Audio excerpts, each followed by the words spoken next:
Hello and welcome to the John R. Show. Today's episode is called Time to Turn Your Home and Your Business into a Fortress. Before we begin, I want to encourage you to subscribe to our channel for free. You can also like, comment, and follow us. We're going to have a lot of great celebrity interviews coming up, so make sure to click on that notification bell so you can be notified every time we upload a new episode. Also, we ask that you post a link to today's show on all your social media to help spread the word. Now, let's get started. It's now time to turn your home and your business into a fortress. Do you think that statement is extreme or excessive or hyperbole? Well, let me tell you something. A woman in San Francisco was recently decapitated right out on the street by a man with a sword. Now make note that I didn't say it happened in Afghanistan or Iraq or somewhere else in the Middle East. This happened in a very nice neighborhood in San Francisco. The guy who allegedly did it ran away from the crime scene and was believed to have hid his sword somewhere and then came back and the police took him into custody.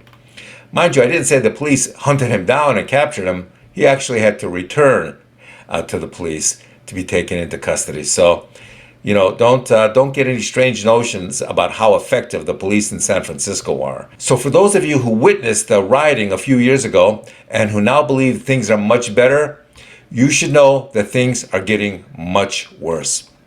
And there is now more crime in cities that defunded the police than ever before. And that's just a crime that they can record, that they can see, that people tell them about. That doesn't count all the unreported or unreportable crime because no one's filed a complaint or because it wasn't captured on video. That stuff doesn't even hit the records. So what's interesting is that so many politicians who wanted to defund the police a few years ago are now pretending like they were always big supporters of the police and never wanted to defund them. They don't even care that there's actual news video of them supporting the defunding of the police when they said it a few years back. So what can sane, ordinary, hardworking, decent people do to protect themselves and their families going forward? Well, one thing that some are doing is they are turning their homes and their businesses into fortresses like never before. Some are even fortifying their cars by hiding legally owned and licensed weapons in them just for protection. A lot of people who live in the ghetto have been fortifying their homes for decades. You see the steel bars, you see the pit bulls, but people in the rich neighborhoods, they're just now catching on to the need for this. Now that people are breaking into their homes and holding them captive on video, so they're getting wise and they're taking the appropriate measures. Everything's changing now. Now people in Beverly Hills are turning their homes into fortresses. People used to have poodles or cute little dogs in their neighborhoods. Now they're buying pit bulls and attack dogs that look like they could rip the tires off your cars. So, keep that in mind. It used to be that the police might have one police dog. Now it's not at all uncommon for them to have several pit bulls or shepherds. They can do their job, and homeowners also own many more attack dogs so they can protect their property.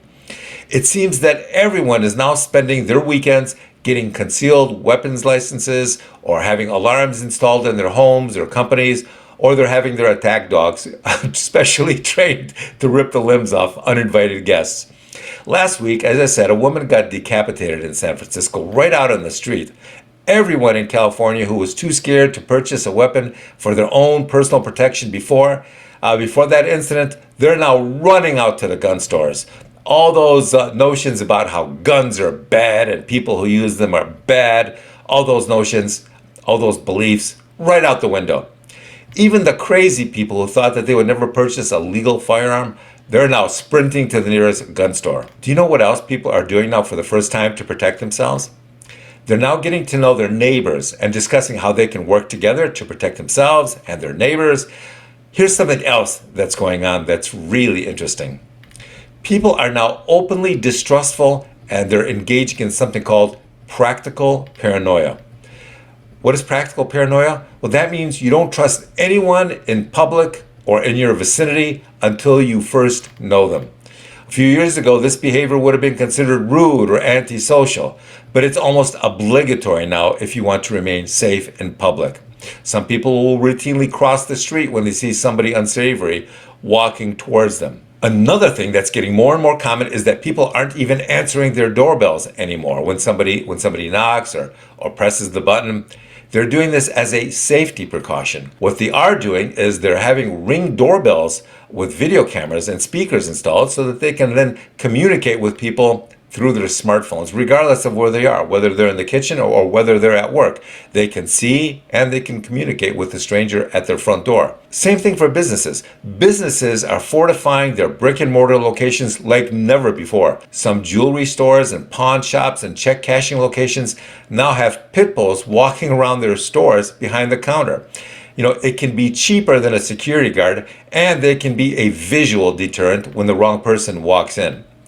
Thank you for watching. I want to encourage you to subscribe to our channel for free. You can also like, comment, and follow us. We're going to have a lot of great celebrity interviews coming up, so make sure to click on that notification bell so you can be notified every time we post a new show. And also post a link to today's show on all your social media to spread the word. Thank you, and we shall talk to you soon. Bye-bye.